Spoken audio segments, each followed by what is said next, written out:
That's it. Then you talk about faith. Faith in yourself first. I talk about faith in yourself. There's faith in a higher power, and I'll talk about that, but faith in yourself. Have faith in yourself. Faith in others, your team members. Have faith in your team members. You can tell when someone doesn't have faith in you, or you don't have faith in them. If you don't have faith in them, figure out a way to get faith in them.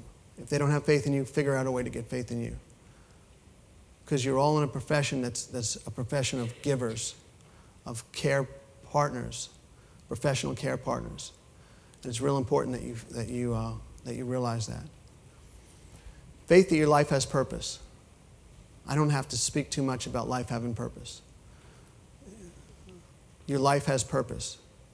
And let me tell you a story about that. And you probably heard this story, but if you haven't, it's a great story. This young boy is throwing starfish that are laying on the beach into the water. And this older man comes to see him and says, "What are you doing?" And he says, "I'm throwing starfish into the water." He says, "Look down the beach. There's thousands of starfish that are going to die. Look down this beach. There's thousands of starfish that are going to die. What difference are you making? You're just throwing, how many can you save?" And the boy picks up starfish, throws it in, and says, "I made a difference to that one. I made a difference to that one." So make a difference one day at a time, one person at a time, one patient at a time. Let me end with this story. I got contacted by two gentlemen from Nashville, two truck drivers, and they found me on the internet and they came to visit me. They drove three hours to come visit me. And I told them I really don't take lawsuits anymore. I don't do civil trials. It takes too much out of me. It's too difficult. I have too much fatigue. And they said, well, and they listened to this story, and they were really being out-resourced. And and I believed in them. I believed their story. They were legal underdogs. And I said, finally, after being worn down, I said, I'll take the case. It was supposed to be a 2-day trial. We didn't have time for depositions. We didn't have the money for depositions. We're going against a big transportation company. They were accused of stealing $250,000 worth of product over a 9-month period. And they swore to me that they didn't do it. Now, the paperwork was there. They had all this paperwork, all this computer printouts. Doesn't look good for the home team. Doesn't look good for our side. But I believed them. We started the trial. It went 2 days, and of course it went into a 3rd day. And all the evidence was in. And the judge said, in front of me, my clients, the other side, and their company representative, that they were going to win. Said it out loud in court. You could see my guys deflate. You could see them get all pumped up. And I was just like, oh my goodness. So we were talking to the judge later that day. And the closing arguments were the next day. And my guys were so upset that they said, I'm going to go back to Nashville and be with my family tonight. Because each of them had 3 children under 10, and they were looking at financial ruin should they lose this case. Lose the house, lose the cars, lose everything. I said to the judge, why'd you say that? He said, well, it's, we were talking about some emotions, and that's what I brought up. He said, the computer printout from the customer is so compelling that I don't see how you get around that. But you know what? He said to me, your guys were so believable on the stand that's the only doubt I have. Okay. Now, in a civil trial, it's not beyond a reasonable doubt. It's more likely than not.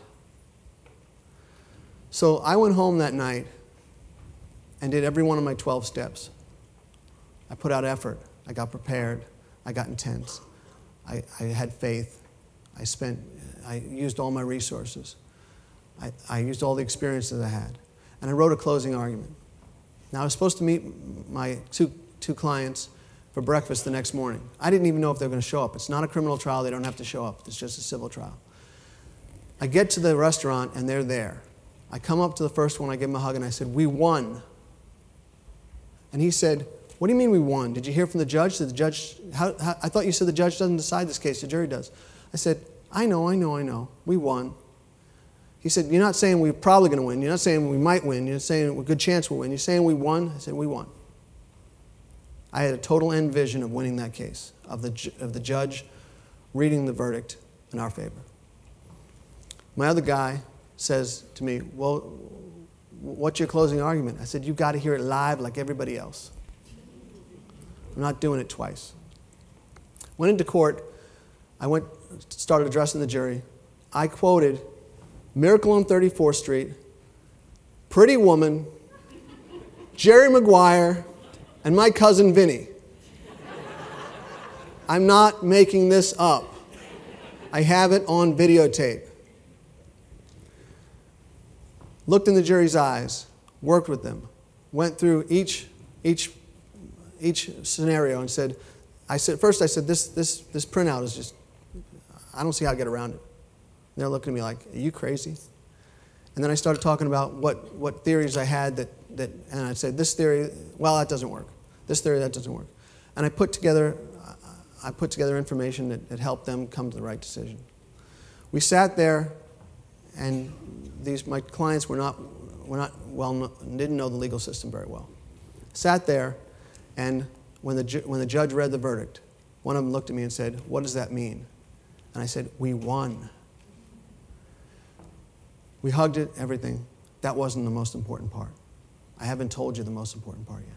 We walked out in the foyer, and they went separately to go call their spouses to tell them they were not financially ruined, that their lives would not be disrupted, that their kids would have a home, that they would have food on their table, and they're not going to be devastated. That's a purpose. That's helping two people, really more than two people, spouses, 3 kids. How many ripples we got here? That's life with a purpose. And it's just a small measure. But again, I would not have done that. I would not have been in that place had I not gotten Parkinson's. That's a purpose. So let your people know you ain't dead. You ain't dead. You've got a lot of life to live, and be inspired. Hopefully you're inspired by my words. Thank you.